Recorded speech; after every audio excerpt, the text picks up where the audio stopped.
우리가 지금 요한계시록 1장부터 계속 살펴보고 있습니다. 이제 10장에 왔습니다. 이 요한계시록은 많은 사람들이 어렵게 생각하고 또 잘 읽어보지 않지만 사실 이렇게 묵상해보고 배워보면 어려운 내용이 아니다라고 하는 것을 알게 되고, 또 이 가운데서 하나님께서 이제 마지막 시대의 마지막으로 강조해서 하시고자 하는 말씀이 요약되어 있다라고 하는 것을 보게 될 때 매우 중요한 부분이다라고 생각이 됩니다. 우리가 1장부터 살펴본 것은 이제 1장에서 예수 그리스도의 모습을 살펴봤죠. 7 촛대 사이, 즉 7 교회 사이에 거니시면서 돌보시는 예수 그리스도의 그 위엄의 모습, 그 모습을 우리가 살펴봤고, 2장 3장에서는 이 세상 교회를 대표하는 7 교회에 대해서 칭찬과 책망과 또 상급과 또 미래에 일어날 일들에 대해서 자세히 기록해 놓으셨습니다. 그리고 이제 4장에 가서는 이제 하늘의 모습을 보여주시죠. 열린 하늘의 모습을 보여주시면서 하늘의 보좌의 그 영광스러운 광경을 보여주십니다. 그런데 그곳에 보니까 24장로들이 하나님 보좌 주위에 둘러앉아 하나님께 경배드리고 예배드리는 장면이 나옵니다. 그런데 이 24장로들은 교회를 대표하는 분들이다라고 우리가 알고 있습니다. 그럼 그 말씀은 곧 3장 7 교회까지 보여주시고 나서 7 교회, 이 세상에 하나님의 구원받은 몸된 교회는 이제 심판이 임하기 전에 하늘로 불러 올리셔서, 그것을 우리가 휴거라고 그러죠. 하늘로 올라가 있는 장면을 우리가 4장에서부터 보게 되는 것입니다. 그리고 그 후로 보면은 계속해서 살펴보면은 교회의 모습이 보이질 않아요.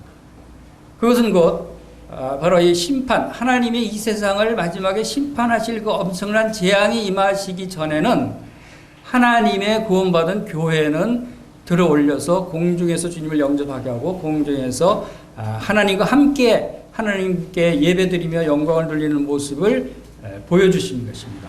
얼마나 놀라운 그 하나님의 은혜입니까? 그것도 그럴 것이, 이 마지막 때에 하나님께서 이 세상을 심판하신다 그러고 심판하시는 장면들이 이어서 6장부터 19장까지 18장까지 7 봉인 심판, 7 나팔 심판, 7 대접 심판에서 엄청난, 상상할 수 없는 어마어마한 재앙이 이 땅에 임하시고 인구의, 이 세상 사람의 3분의 1이 죽어나가고 절반이 죽어나가고 하는 그런 엄청난 재앙이 내리는 장면들 사이에는 교회는 보이지 않아요.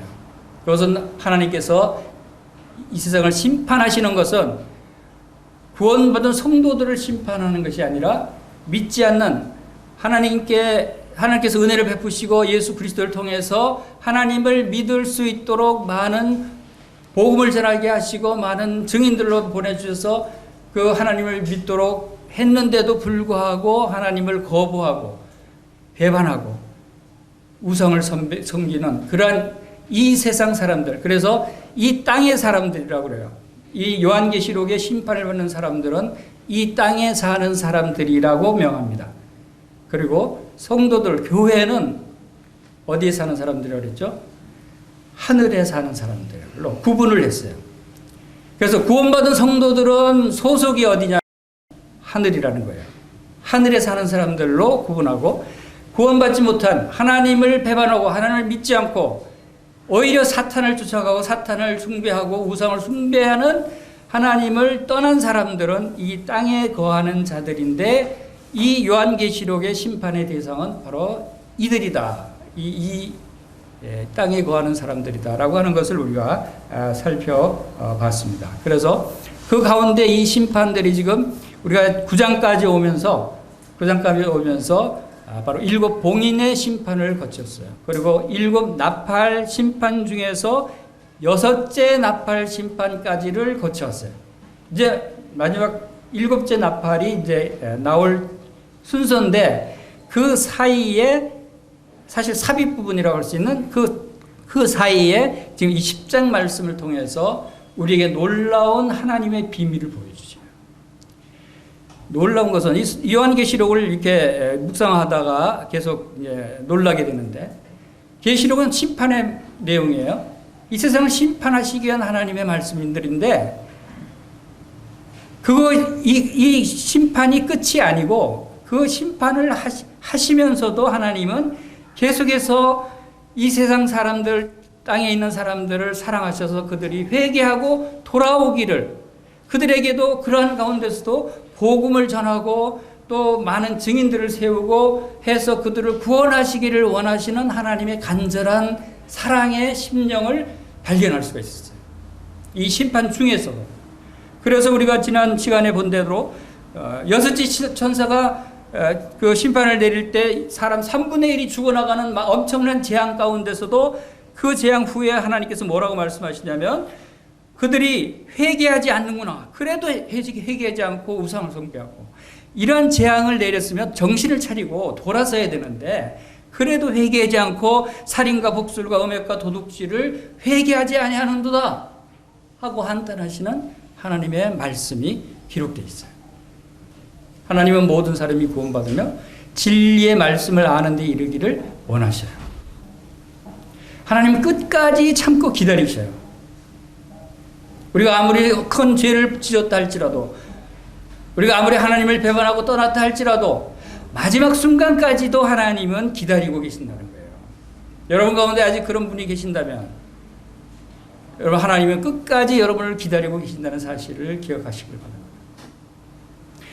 그리고 이제 10장에 와서는 놀라운 말씀을 하나님께서 기록하셨어요.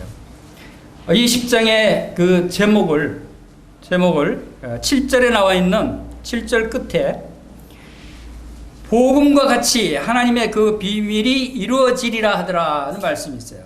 그래서 오늘 제목은 하나님의 그 비밀, 이것이 무엇이냐, 하나님의 그 비밀에 대해서 상고해 보기를 원합니다.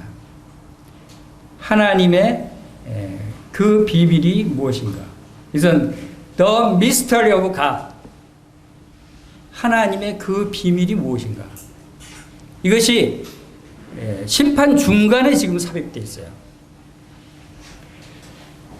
그래서 오늘 이 말씀을 살펴보면서 하나님의 비밀에 대해서 우리가 알게 되기를 바랍니다. 자, 10장 1절 말씀 다시 보겠습니다.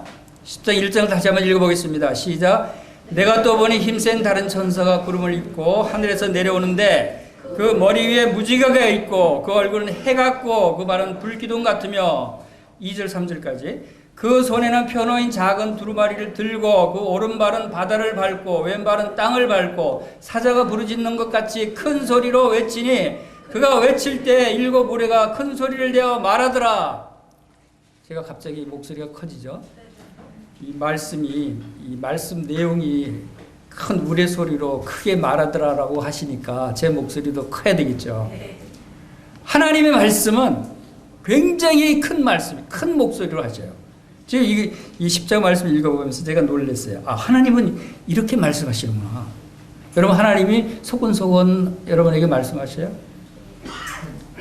아니에요. 하나님의 말씀은 우리에게 소곤소곤하지 않으셔요. 하나님이 이 세상을 창조하실 때도 그렇고 지금도 그렇고 이 성경 말씀을 우리에게 주실 때 절대로 소곤소곤하고 말씀하시지 않아요. 우리가 그거를 깨달아야 돼요. 우리 한번 살펴보겠습니다. 여기 지금 이 힘센 다른 천사가 하늘에서 내려온다 그랬어요. 이 힘센 천사가 누구냐? 여기에 또 여러 가지 의견들이 있더라고요. 많은 주석을 봤는데 많은 주석들의 그게 좀 틀려요. 자, 이 힘센 다른 천사, 뭐 천사라고 그러니까 천사겠지, 그러죠? 그런데 우리가 그 천사의 모습이라고 해서 꼭 천사가 아니라 이 천사가 어떤 모습으로 나타나느냐를 보면서 이분이 누군가를 알 수 있어야 돼요. 물론 뭐 천사라고 그랬으니까 천사라 믿는 게 속편할 수는 있어요. 그러나 하나님께서는 우리에게 이 힘센 다른 천사를 통해서 우리에게 누구를 보여주시느냐 하면 바로 예수 그리스도를 보여주시는 거예요. 예수 그리스도는 누구예요? 하나님의 모습이에요. 나를 본 자는 아버지를 보았느니라 그러셨죠. 여러분 예수님을 보면, 예수님을 만나면 하나님을 만난 거예요. 하나님을 본 거예요. 그래서 예수님이 중요한 거예요. 자, 여기 내가 보니 힘센 천사가 다른 구름을 입고 하늘에서 내려온다. 여기 이 나타나는 이 힘센 천사의 모습을 보면 구름을 입었어요. 그리고 그 머리에 무지개가 있어요. 그리고 그 얼굴이 해 같고 그 발이 불기둥 같다. 여러분 좀 기억나는 그 분이 없어요? 이것은 누구의 모습이냐면 하나님의 모습이에요. 에스겔서에서도 그렇고 또 많은 여러 군데에서 하나님의 모습에 구름을 입고 무지개가 있고 해같이 밝고 그 불기둥 같은 모습은 다른 천사들에게서는 발견할 수 없는 모습이에요. 그리고 예수 그리스도의 모습에서도 이 모습이 나타나요. 왜냐하면 예수님은 하나님의 모습이기 때문에. 그래서 에스겔서 1장 26절 28절에서는 바로 궁창의 보호자의 형상을 에스겔에게 보여주셨는데 그 모습이 남보석 같고 그 보석의 형상이 사람 모양 같은데 그 허리 위에는 단쇠 모양 같고 그 속과 주위가 불 같고 허리 아래 모양도 불 같은 벌건 불 같은 빛을 나타내고 그 사방의 모양은 비 오는 날 구름 위에 있는 무지개 같으니 그랬어요. 무지개 같은. 하나님의 모습은 꼭 무지개가 등장해요. 그 계시록 4장 2절에서도 보라 하늘의 보좌를 베풀었고 그 보좌에 앉으신 이가 있는데 그 앉으신 모양이 벼각과 홍보석 같고 무지개가 있어 보좌에 둘렀는데 그 모양이 녹보석 같더라 하고 우리가 읽었죠. 하나님의 모습이 무지개가 함께 등장해요. 이 무지개가 나타나는 것은 천사가 아니에요.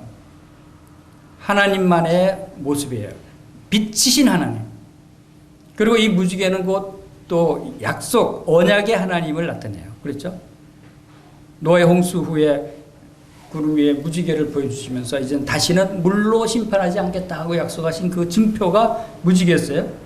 그래서 바로 이 구름을 입고 하나님이 나타나실 때 구름과 함께 나타나십니다. 하나님이 나타나실 때 무지개와 함께 나타나시고 불기둥과 같이 이 모습들은 하나님의 모습인데 그것을 예수 그리스도께서 이 모습으로 몇 군데 나타나신 모습. 그래서 우리가 이 천사의 모습을 통해서 예수 그리스도와 하나님을 볼 수 있어야 돼요. 그리고 그 말씀도 바로 하나님의 말씀처럼 우리가 3절에서 읽은 대로 사자가 부르짖는 것 같이 큰 소리로 외치는. 근데 그 큰 소리가 어떤 소리냐면 7 우레가 소리를 내어 말하더라. 하나님의 말씀은 7 우레의 소리 같은 말씀이에요. 우레가 뭐죠? 천둥. 여러분 천둥 소리 들어보셨죠? 자, 수십 킬로 밖에서 벼락이 떨어졌는데 우리 집이 그냥 떠나갈 듯이 꽝 하고 치죠. 그 멀리서 치는데도 이 천둥 소리 들으면 사람들이 다 놀래고 무서워 떨어요. 얼마나 큰 소리고 무서운 소리인지. 그런데 하나님의 말씀은 이 천둥 소리와 같다는 거예요. 그걸 7 천둥 소리와 같이 큰 소리를 내신다. 이것은 곧 하나님의 말씀하실 때 그 소리를 내어 말하더라. 하나님의 말씀은 이 우레와 같은 천둥 소리와 같은 엄청난 위엄과 능력과 권세를 가지신 말씀이다 하는 것을 우리에게 말씀하고 있는 것입니다. 창세기에 하나님이 무엇으로 이 세상을 창조하셨죠? 말씀으로. 말씀하셨어요. 빛이 있으라 하니까 빛이 있었어요. 궁창이 있으라 하니까 궁창 하늘이 생겼어요. 묻이 드러나라 하니까 땅이 드러났어요. 이것은 이 말씀에 또 해와 달과 별이 있으라 하니까 해와 달과 별이 있어서 빛을 비췄어요. 이 온 우주 만물을 창조하시고 지으셨을 때 말씀으로 지으셨어요. 그렇죠? 이 말씀의 소리가 어디까지 들렸을까요? 들릴 정도에 컸을까요? 천둥소리? 천둥소리는 그래도 저 우주 끝까지 들리진 않아요. 그런데 저는 천지 창조하실 때의 이 말씀 소리는 이 7 우레 소리보다 더 큰 소리였다라고 생각이 돼요. 왜? 빛이 있으라 하시니까 빛이 있었는데 어디 빛이 있었어요? 태양과 또 먼 온 태양뿐만 아니라 많은 빛들이 생겼어요. 그러면 그 우주 끝에 있는 별들도 하나님의 말씀을 지었으면 우주 끝에까지 이 말씀이 도달했겠어요? 안 했겠어요? 도달했겠죠. 그러니까 그 우주 끝에도 별들이 지음을 생겨났죠. 그렇죠? 그러면 우주 별들이 몇 개나 돼요?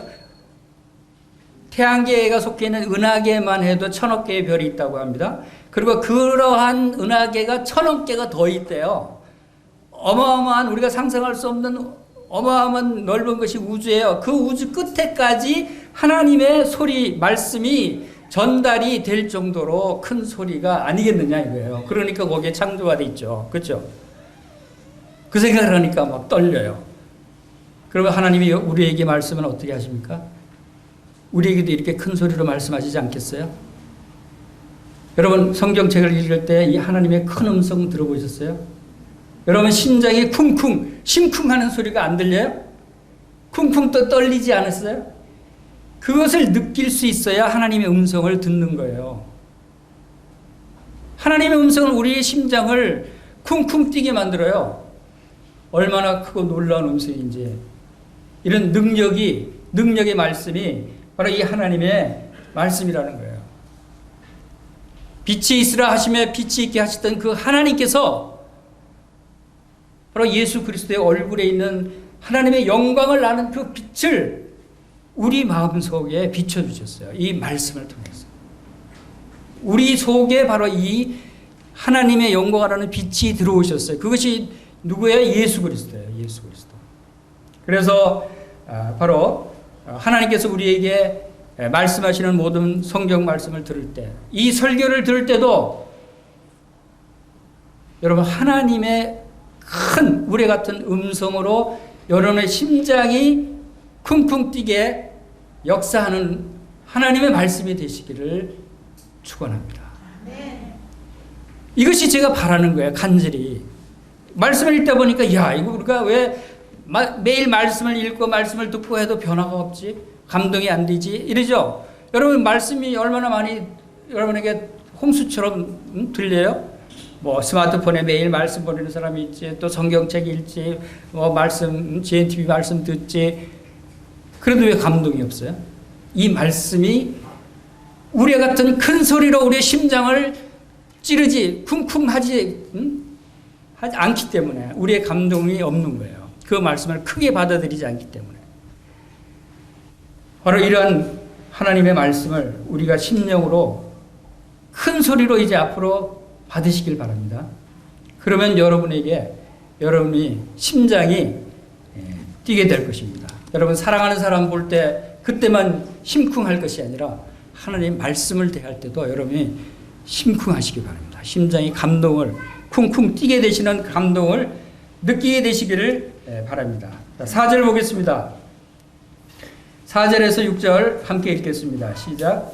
일곱 우레가 말을 할 때 내가 기록하려고 하다가 곧 들으니 하늘에서 소리가 나서 말하기를 일곱 우레가 내가 본 바 말한 것을 임봉하고 기록하지 말라 하더라.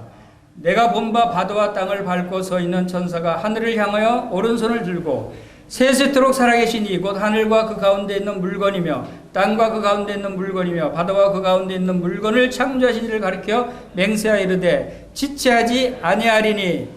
7절까지 읽겠습니다. 일곱째 천사가 소리내는 날 그의 나팔을 불려고 할 때 하나님이 그의 종 선지자에게 전하신 복음과 같이 하나님의 비밀이 이루어지리라 하더라.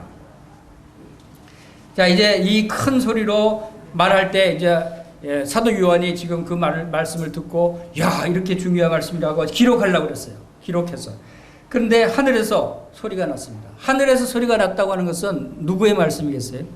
하나님의 말씀이에요. 하나님이 말씀하시기를 이 소리를 임봉하고 기록하지 말아라. 이것은 비밀이었던 것 같아요.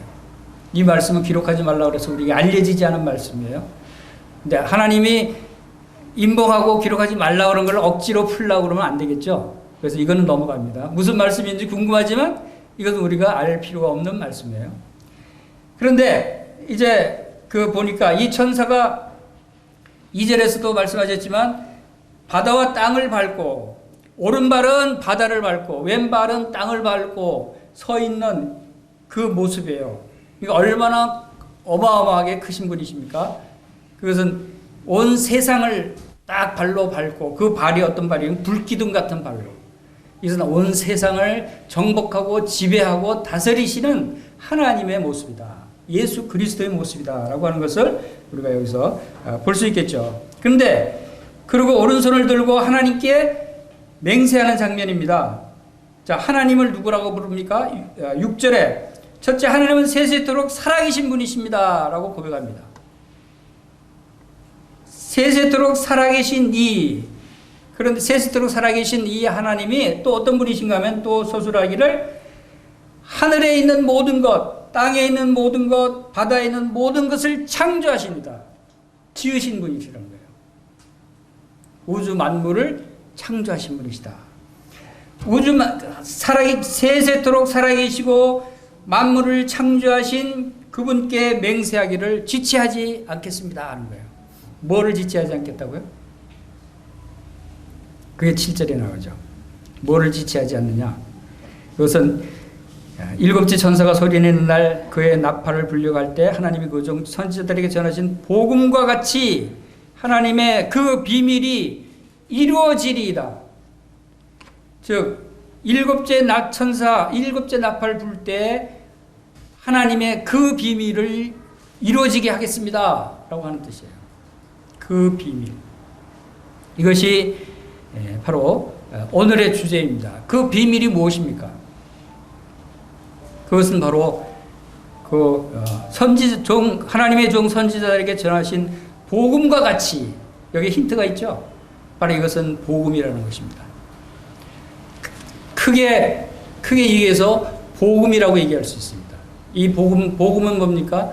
복음은 하나님의 아들에 관하여 기록된 모든 것들이 복음이라고 했어요. 하나님의 아들 예수 그리스도에 관한 모든 것들이 복음이라고 했어요. 이 복음은 우리에게 생명을 주시는, 우리를 구원하시는 우리 예수 그리스도에 관한 모든 것들이 바로 이 복음인데, 그런데 그것이 비밀이에요. 우리는 이 비밀을 하나님의 은혜로 우리는 알고 있습니다. 그러나 많은 사람들이 이 비밀을 모르고 있다는 거예요. 이것은 비밀로 감춰져 있기 때문에. 여러분, 이 세상 사람들이 성경 말씀 중에서 가장 많이 아는 말씀이 무슨 말씀이죠? 가장 유명한 말씀이 요한복음 3장 16절이에요. 요한복음 3장 16절 한번 암송해 봅시다. 시작.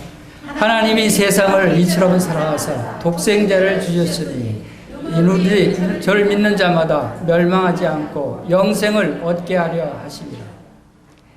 자, 이 말씀을 안 믿는 사람도 모르는 사람이 거의 없어요. 얼마나 유명한 말씀인데, 그런데 이 말씀이 복음이고 이 말씀에 구원을 받는 비결이 담겨져 있는데 왜 많은 사람들이 이 말씀을 알면서도 구원받지 못할까요? 이것은 비밀이기 때문에. 이 비밀이기 때문에 달달달 외워도 이 비밀을 깨닫지 못함으로 이 복음을 알지 못한다 하는 것을 보게 됩니다. 그래서 에베소서에도 영원부터 만물을 창조하신 하나님 속에 감추었던 비밀의 경륜이 드러나게 하셨다는 말씀하시고, 또 이 비밀은 너희 안에 계신 그리스도니 곧 영광의 소망이니라 하고 골로새서 1장 27절에 말씀하고 있어요. 이 비밀은 바로 우리 안에 계시는 그리스도. 여러분, 예수 그리스도를 영접하셨습니까? 예수 그리스도께서 여러분 안에 계십니까? 이것이 비밀이에요. 이 비밀이 예수 그리스도를 통해서 하나님께서 우리를 구원하시고자 하시는 그 경륜, 이제 창세기부터 시작해서 수많은 선지자들 통해서 예언하시고 예표해 오시고 오시리라고 하셨던 그 메시아 구세주 예수 그리스도, 그분이 실제로 오셔서 우리 모든 사람의 죄를 담당하시고 십자가에서 죽으신 그 예수 그리스도, 그분이 바로 우리의 비밀이라는 거예요. 그분이 바로 복음이라는 거예요. 이 복음이 근데 이루어질 것이다. 다른 것은 무슨 뜻입니까? 이 비밀이 이루어진다는 것은 무슨 뜻입니까? 예수 그리스도께서 오신 목적을 달성하고 믿지 않는 자들을 심판하신다고 하는 그 말씀을 보여주시는 겁니다. 우리 요한복음 5장 24절 말씀 한번 보겠습니다. 요한복음 5장 24절.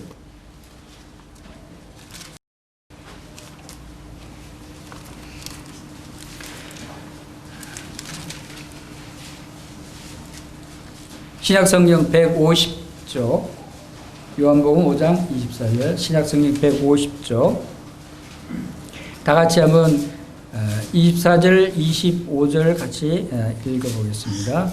시작. 내가 진실로 진실로 너에게 이르노니 내 말을 듣고 나 보내신 이를 믿는 자는 영생을 얻었고 심판에 이르지 아니하나니 사망에서 생명으로 옮겼느니라. 진실로 진실로 너에게 이르노니 죽은 자들이 하나님의 음성을 들을 때가 오나니 바로 이때라. 듣는 자는 살아나리라.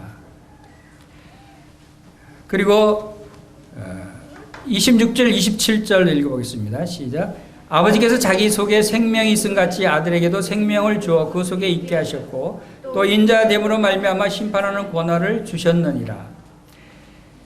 지금 예수 그리스도 주님께서 친히 말씀하신 부분입니다.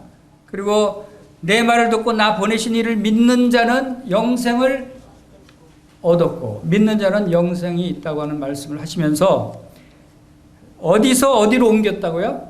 사망에서 생명으로 옮겼다고 말씀하시고 또 27절에서 또 인자됨으로 말미암아 심판하는 권한을 주셨느니라. 예수 그리스도께서 심판자로 오신다고 하는 말씀을 하시고 또 29절에 보면은 선한 일을 행한 자는 생명의 부활로 악한 일을 행한 자는 심판의 부활로 나오리라. 예수 그리스도는 구원자 메시아로 이 땅에 오셔서 우리의 모든 죄를 십자가에서 대신 담당하시고 죽으셨어요. 그런데 그 죽으신 예수 그리스도께서 죽음 가운데 머물러 계시지 않고 사흘 만에 부활하셨어요. 부활하셔서 하늘로 승천하셔서 지금 하나님 보좌 우편에 앉아 계신다고 말씀하셨어요. 이것이 복음이죠. 근데 이 복음이 이게 다가 아니에요. 그렇게 해서 그 예수 그리스도를 믿고 구원받았어요. 이것이 다가 아니라는 거예요.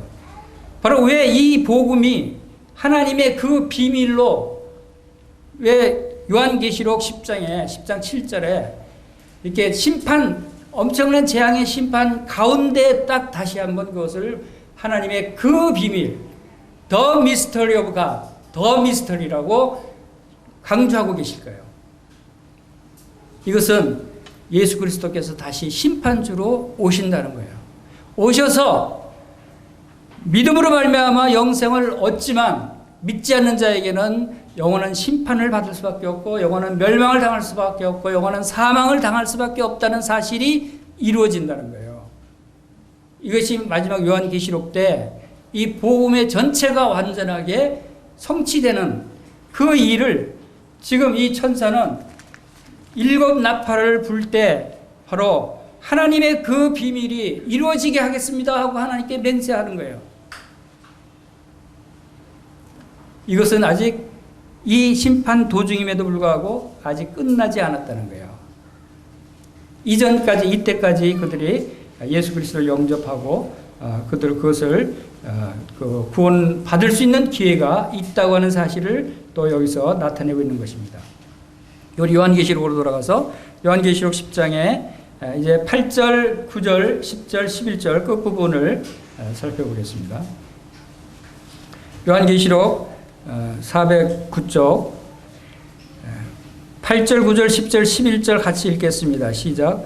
하늘에서 나서 내게 들리던 음성이 또 내게 말하 이르되 네가 가서 바다와 땅을 밟고 서 있는 천사의 손에 편호인 두루마리를 가지라 하기로 내가 천사에게 나가 작은 두루마리를 달라 앉아 천사가 이르되 갖다 먹어버리라 내 배에는 쓰나 내 입에는 꿀같이 달리라 하거늘 내가 천사의 손에서 작은 두루마리를 갖다 먹어버리니 내 입에 꿀같이 달아 먹은 후에 내 배에서는 쓰게 되더라. 그가 내게 말하기를 네가 많은 백성과 나라와 방언과 임금에게 다시 예언하여야 하리라 하더라.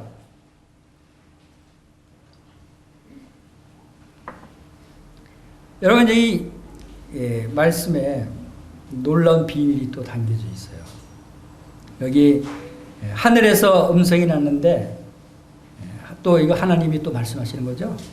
하나님이 또 말씀하시는데 바다와 땅을 밟고 있는 천사의 손에 뭐가 들려 있었어요? 작은 두루마리. 두루마리는 뭐예요? 책이에요. 이때 당시에는 책이었고 책을 이렇게 글 쓴 거를 두루마리라고 그랬어요. 둘둘둘 말아서. 근데 이제 지금 말하면 이제 이 성경책, 하나님의 말씀을 기록한 성경책을 이제 그때는 두루마리라고 그랬죠. 그래서 지금 이제 이 작은 성경책이라고 이렇게 생각하시면 돼요. 하나님 말씀이 기록된 책이다. 자, 그 책을 가져라고 요한에게 얘기합니다. 그 책 가져. 요한에게 책을 가지래요, 하나님이. 그러니까 요한이 뭐라고 그래요? 네, 그러겠죠. 그래서 천사한테 나가서 그 책 주십시오 하고 했어요. 달라 했어요. 달라고 했어요. 그 책 주십시오 그랬어요. 하나님이 가지라고 그랬으니까 당연히 주십시오 그랬죠. 그랬더니 그 전에 천사가 뭐라 그래요? 그냥 책 주지 않고 뭐라 그래요? 먹어버리라. 갖다 먹어버리라. 이게 왜 무슨 뜻일까요? 주에 주지 않고 갖다 먹어버리라 그래요. 내 배에는 쓰지만 내 입에는 꿀같이 달 것이다.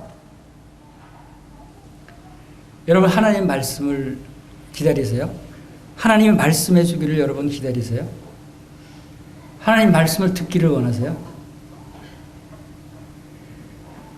그러면 하나님께 여러분 주십시오. 말씀을 주십시오 하고 기도해야 되겠죠? 말씀을 주십시오. 여러분 구하는 자에게 주셔요. 찾는 자에게 찾게 해주셔요. 여러분 하나님 말씀을 받기를 원하시면 하나님께 기도하셔요. 그러면 하나님이 주셔요. 기도하지 않고 달라 그러지 않고 찾지 않는 자에게는 주지 않으셔요. 하나님이 주신다고 했을 때도 하나님은 모든 사람에게 다 하나님 말씀을 주신다고 그랬고 이 성경책을 주셨어요. 여러분 이 성경책 없는 사람 없죠? 근데 왜 여러분의 마음에는 하나님 말씀이 없어요? 이 말씀을 달라고 구하질 않았어요. 성경책은 갖고 있으면서도 말씀을 달라고 구하지 않았죠? 여러분 말씀을 구하시면 이 말씀이 마음속에 들어오게 됩니다. 달라고 하니까 하나님 뭐라 하죠? 갖다 먹어버리라. 너 성경책 있지 않느냐 하지 않고 갖다 먹어버리라고 그래요. 이게 비밀이에요. 이게 중요한 말씀이에요. 여러분 성경 말씀을 읽으면서 무슨 생각을 하고 있습니까? 하나님과 예수 그리스도를 믿으면서 무엇을 어떤 믿음으로 믿고 있습니까? 하나님 말씀을 통해서 우리가 예수님을 믿죠. 하나님 말씀을 통해서 하나님을 믿어요. 그게 무슨 뜻이에요? 우리 다 따릅시다. 말씀을 먹어버리자. 말씀을 먹어버리자와 말씀을 먹다 같아요, 틀려요? 조금 달라요. 그렇죠? 보통 우리가 먹어버려 하면은 무슨 뜻이에요? 그 흔적 없이 다 속에 집어넣어 없애버려, 먹어서 없애버려 하는 뜻이죠. 남기지 말고. 그리고 갖다 먹으라는 것은 여러분 뷔페 식당에 가면은 딱 들어가서 의자에 앉아 있으면 누가 갖다 주나요? 음식을? 어떻게 해야 되죠? 그 많은 음식이 있어도 내가 갖다 먹지 않으면 누가 주질 않아요. 그렇죠? 먹고 싶으면 먹고 싶은 사람이 골라서 갖다가 먹어버려야 돼요. 그래야 그것이 내 것이 되죠. 성경 말씀도 마찬가지예요. 여러분이 갖다 먹어야 돼요. 여러분 입에다가 떠넣어 주기를 기다리면 안 된다는 거예요. 성경은, 말씀은. 말씀이 얼마나 많이 있어요. 얼마나 많이 차려져 있어요. 이것을 내가 갖다가 먹지 않으면 내 것이 안 된다는 거죠. 앞으로는 여러분 성경을 갖다 먹어버리십시오. 이것이 하나님의 메시지예요. 내가 성경 말씀을 갖다 먹어야지 하면서 여러분 읽기 바랍니다. 그러면 그 말씀이 여러분 속으로 다 들어가요. 달라져요, 태도가. 그랬더니 10절에 보면 내가 천사의 손에서 작은 두루마리를 갖다 먹어버렸다고 그랬어요. 이 요한은 참 순종을 잘해요. 갖다 먹어버리라니까 갖다 먹었어요. 자기가 갖다가. 우리도 이러한 자세가 필요한 거예요. 그리고 그 입에는 꿀같이 달지만 배에는 쓰게 되었더라. 왜 꿀같이 단데 왜 배에서 쓰죠? 하나님의 말씀이? 하나님의 말씀은 우리 꿀같이 달다는 말씀들을 우리가 많이 보죠. 근데 왜 쓰다 그래요? 이것은 복음을 우리가 생각할 때 이 복음이 우리가 들으면 얼마나 은혜스럽고 축복된 말씀이에요. 하나님이 세상을 이처럼 사랑하사 독생자를 주셨으니 이는 저를 믿는 자마다 멸망치 않고 영생을 얻게 하리라. 얼마나 달콤한 말씀이에요. 그렇죠? 이 말씀을 받아들인 분들은 다 달콤한 꿀같이 달게 말씀을 받아 먹었어요. 그런데 왜 속에서 쓰게 될까요? 내가 생각할 땐 달지만 이것을 믿지 않는데 가족을 생각하면 이 말씀 때문에 가족들은 심판을 받아야 돼요. 믿지 않았기 때문에. 이 말씀 때문에 이 세상 사람들은 이 엄청난 재앙을 받아야 한다는 것입니다. 그들을 사랑하는 마음이 있으면 우리의 속이 쓰리게 되는 거예요. 요한도 동족 유대인들이 당할 그 재앙을 생각할 때 속이 쓰렸어요. 그들이 당할 그런 재앙과 고통을 생각할 때 우리만 맛있게 달콤하게 꿀같이 먹고 있을 것이 아니라 우리의 가족들 생각해야 돼요. 우리의 이웃들, 이 민족을 생각하면서 그들에게 복음을 전해야 돼요. 그래서 11절 다시 읽겠습니다. 시작. 그가 내게 말하기를 내가 많은 백성과 나라와 방문과 임금에게 다시 예언하여야 하리라. 많은 백성, 네 가족들, 친족들, 또 민족들, 이 모든 이 세상 끝까지 복음을 전해서 다시 예언하리라 하는 것은 다시 예언의 말씀, 복음을 전하라는 겁니다. 이건 우리에게 하시는 말씀이에요. 우리가 하나님 말씀을 믿고 구원받고 영생을 얻고 하늘의 소망을 갖고 있다 할지라도 우리는 그 꿀같이 단 말씀을 먹고 있다 할지라도 그러나 이것을 받았으면 하나님께서 우리에게 이것을 주셨으면 가서 우리가 다시 예언해야 돼요. 우리는 다 예언자들이에요. 하나님 말씀을 전하는 자들은 예언자들이에요. 이 복음은 예언이에요. 예수 그리스도를 믿으면 영생을 얻는다. 예수 그리스도를 믿지 않는 자들은 멸망당하고 심판에 이르른다고 하는 이것은 예언의 말씀이에요. 이 예언의 말씀을 전하라고 다시 강조하는 것을 우리가 여기서 보는 것입니다. 이 하나님의 말씀을 먹으라는 말씀이 계속 나오는데 이 먹으라는 말씀 여러분 하나님의 말씀을 읽을 때 우리는 그것을 먹는다는 심정으로 읽어야 된다는 것입니다. 우리 다시 따라합시다. 하나님의 말씀을 먹자. 먹어버리자. 우리 요한복음 6장 말씀 한번 보겠습니다. 성경 요한복음 6장 48절에 신약성경 154쪽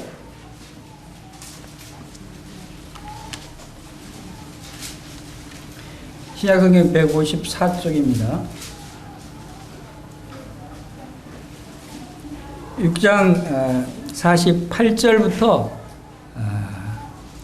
54절까지 같이 읽겠습니다. 크게 시작. 내가 곧 생명의 떡이니라. 너희 조상들은 광야에서 만나를 먹었어도 죽었거니와 이는 하늘에서 내려오는 떡이니 사람으로 하여금 먹고 죽지 아니하겠는 것이라. 나는 하늘에서 내려온 살아있는 떡이니 사람이 이 떡을 먹으면 영생하리라. 내가 줄 떡은 곧 세상의 생명을 위한 내 살이니라 하니라. 그러므로 유대인들이 서로 다투어 이르되 이 사람이 어찌 능히 자기 살을 우리에게 주어 먹게 하겠느냐.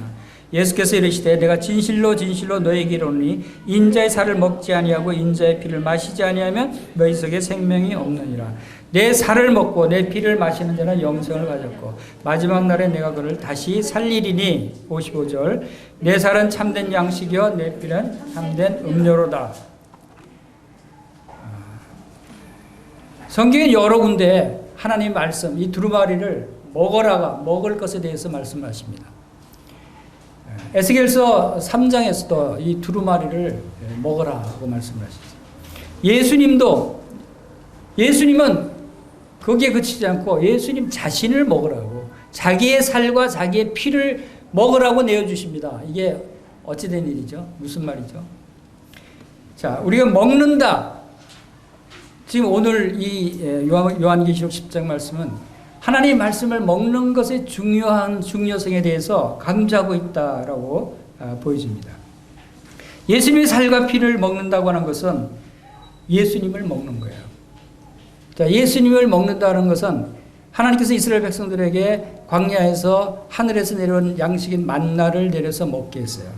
그런데 너희가 만나를 먹이신 것은 사람이 떡으로만 사는 것이 아니요 여호와의 입에서 나오는 모든 말씀으로 사는 줄을 알게 하려 하심이라고 하셨어요. 바로 그때부터 이 여호와의 말씀으로 우리가 먹고 살아야 한다는 것을 말씀하시고 이 여호와의 말씀은 복음 곧 예수 그리스도라는 거예요. 예수 그리스도께서 그래서 이 세상에 오셔서 하신 말씀이 내 살과 내 피를 먹으라고 말씀하시는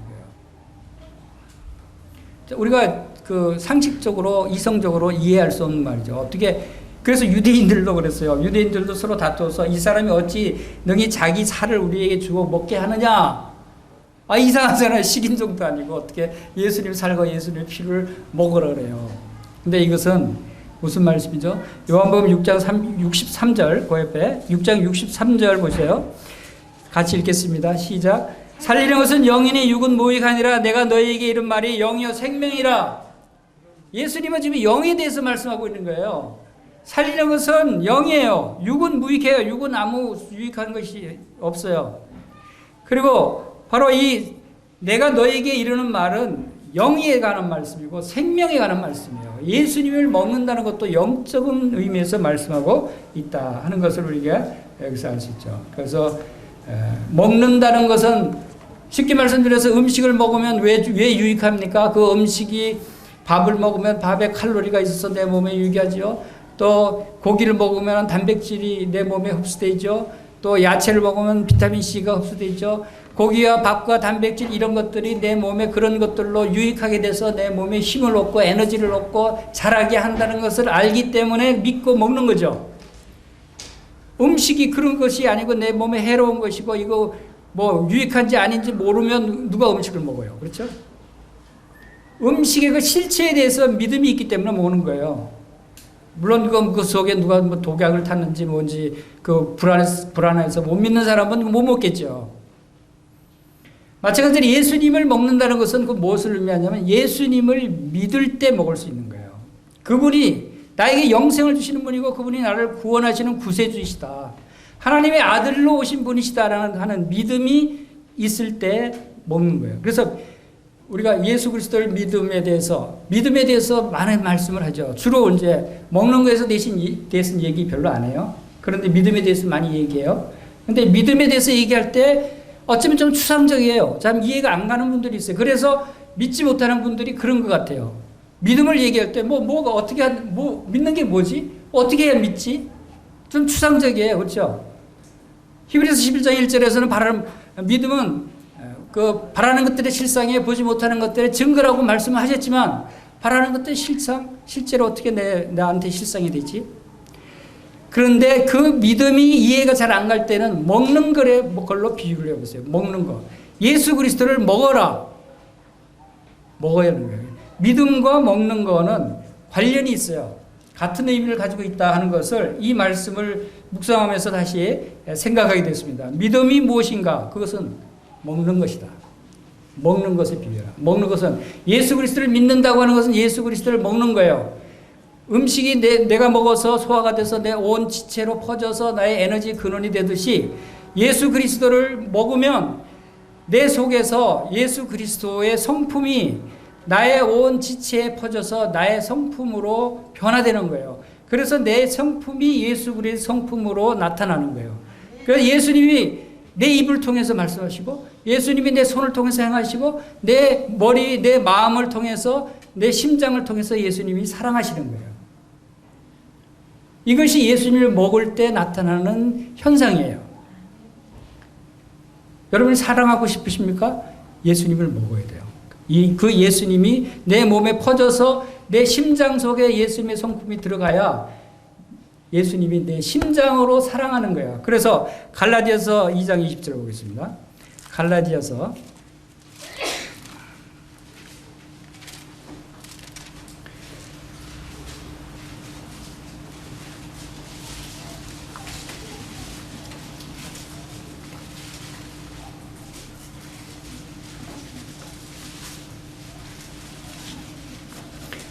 2장 20절 다 같이 읽겠습니다. 신약성경 304쪽 다 같이 읽겠습니다. 시작. 내가 그리스도와 함께 십자가에 못 박혔나니 그런즉 이제는 내가 사는 것이 아니요 오직 내 안에 그리스도께서 사시는 것이라. 이제 내가 육체 가운데 사는 것은 나를 사랑하사 나를 위하여 자기 자신을 버리신 하나님의 아들을 믿는 믿음 안에 사는 것이다. 자, 내가 그리스도와 함께 십자가에 못 박혀 죽었나니 그런즉 이제 내가 사는 것이 아니요 내 안에 그리스도께서 사시는 것이다.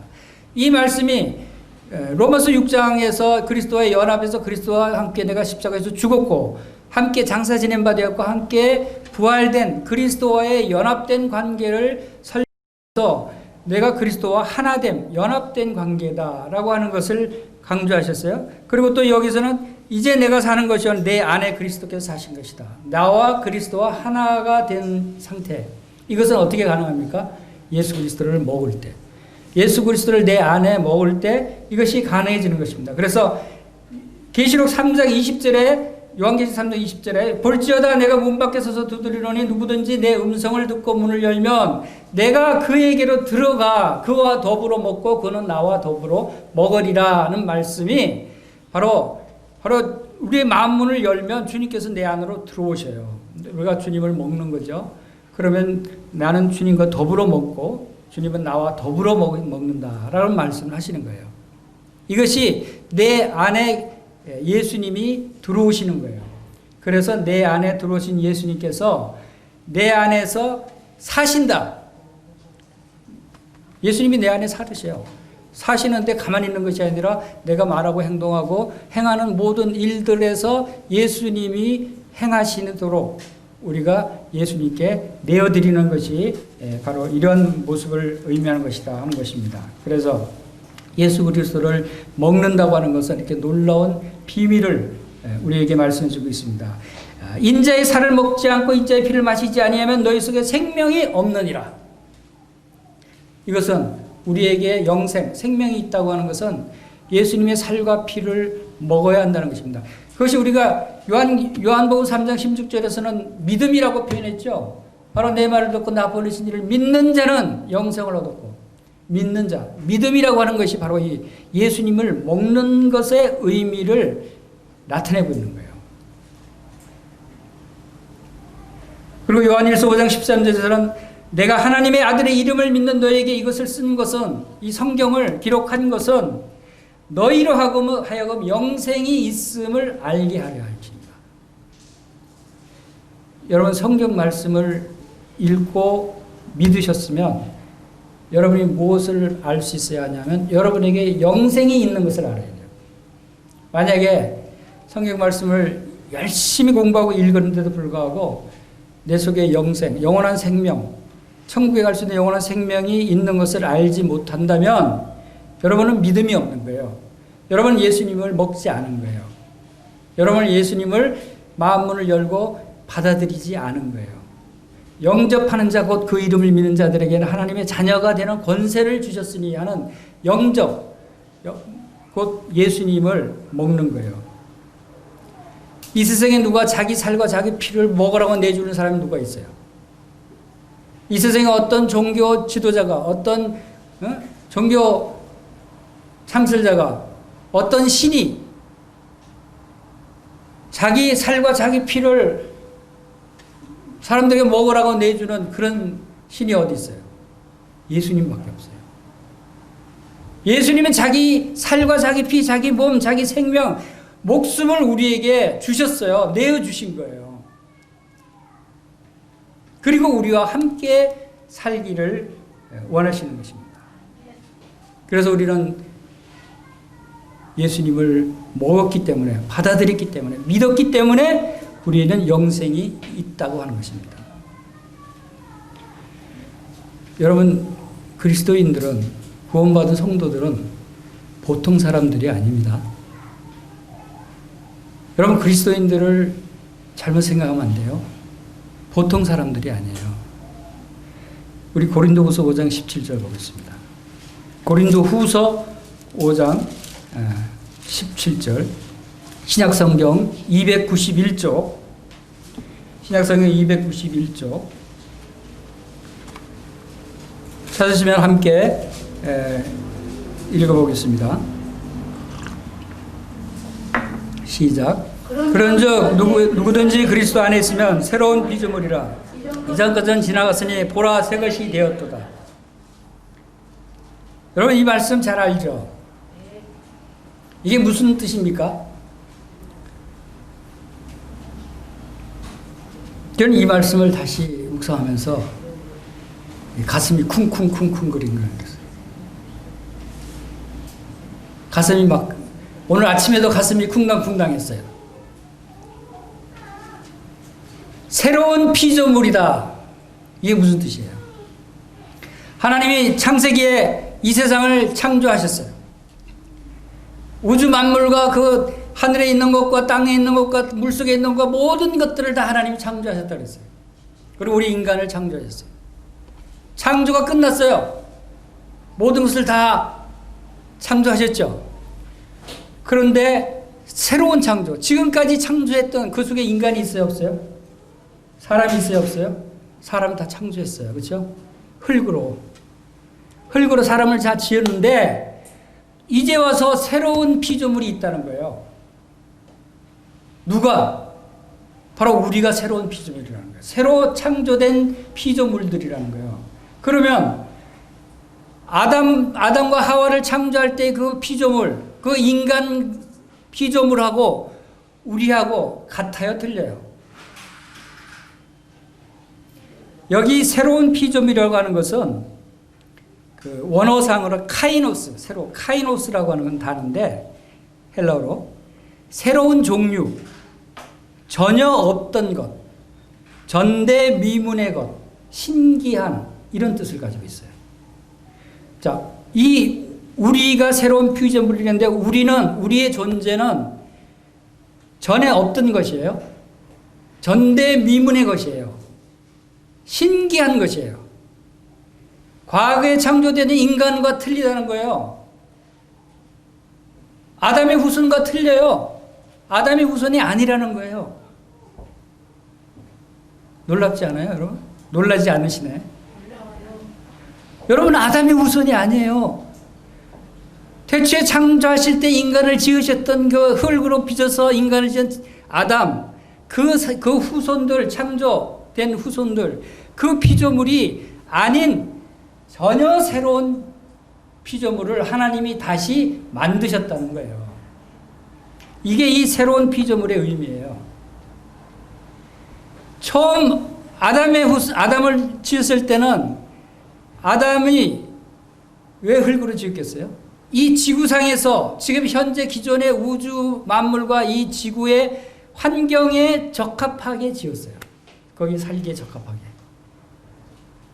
아담의 후손들은 이 지구에 살기에 적합하게 지어진 인간 존재들이에요. 그런데 왜 새로운 피조물이 필요하냐? 이제 이 우주와 이 지구는 다 사라져 버릴 것이라고 말씀하시고, 요한계시록 후반에 가면은 이제 다 사라지고 새하늘과 새 땅이 도래합니다. 새하늘과 새 땅이 도래해요. 그 새하늘과 새 땅은 이 지구 환경과 틀려요. 이 우주 환경과 틀려요. 예수를 믿고 구원받은 성도들은 어디에 가서 살 사람들이에요?